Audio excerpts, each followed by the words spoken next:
ನಮ್ಮ ಹಿಂದೂಗಳ ಮೇಲೆ ಅನಗತ್ಯವಾದ ಕೇಸ್ ಹಾಕಿದ್ದಾರೆ. ಹಿಂದೂಗಳ ಮೇಲೆ ಅನಗತ್ಯವಾದ ಕೇಸು. ಅದರೊಳಗೆ ಸುನಿಲ್ ನಾಯ್ಕರು, ಗೋವಿಂದ್ ನಾಯ್ಕರು ಒಳಗೊಂಡಂತೆ ಇನ್ನೂ 15 ಜನ ಎಲ್ಲರೂ ಇದ್ದಾರೆ ನಮ್ಮ ಪ್ರಮುಖರು. ಇವರು ಮಾಡಿದ್ದು ಯಾಕೆ ಕೇಸ್ ಹಾಕಿದ್ದಾರೆ ಅಂತ ಕೇಳಿದೆ ನಾನು. ಸರ್ ಅವ್ರು ಶಾಂತವಾಗಿದ್ರು ಸರ್, ಹಾಗಾಗಿ ಹಾಕಿದೀವಿ ಅಂತ. ಎಲ್ಲಿ ವ್ಯವಸ್ಥೆ ಇದು ಅಂತ ಕೇಳಿದೆ. ಅವ್ರು ಹೇಳಿದ್ರು ಸರ್ ನಮಗೂ ಗೊತ್ತಿದೆ ಸರ್ ಅವ್ರು ಏನು ಮಾಡಿಲ್ಲ ಅಂತ ತಪ್ಪು.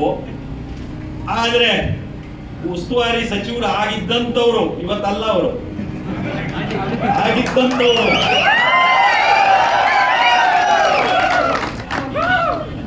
ಅವರು ಯಾರ್ಯಾರಿಂದನೋ ಫೋನ್ ಮಾಡಿಸಿದ್ರೆ ಏನ್ ಮಾಡ್ಲಿ ಸರ್ ನಾವು ಅಂತ.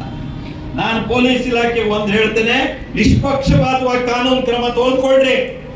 ಯಾರು ಏನ್ ಹೇಳಿದ್ರು ಕೇಳಬೇಡ್ರಿ. ನ್ಯಾಯ ಏನಿದೆ ನ್ಯಾಯಕ್ಕೆ ನೀವು ನ್ಯಾಯ ಕೊಡಿ.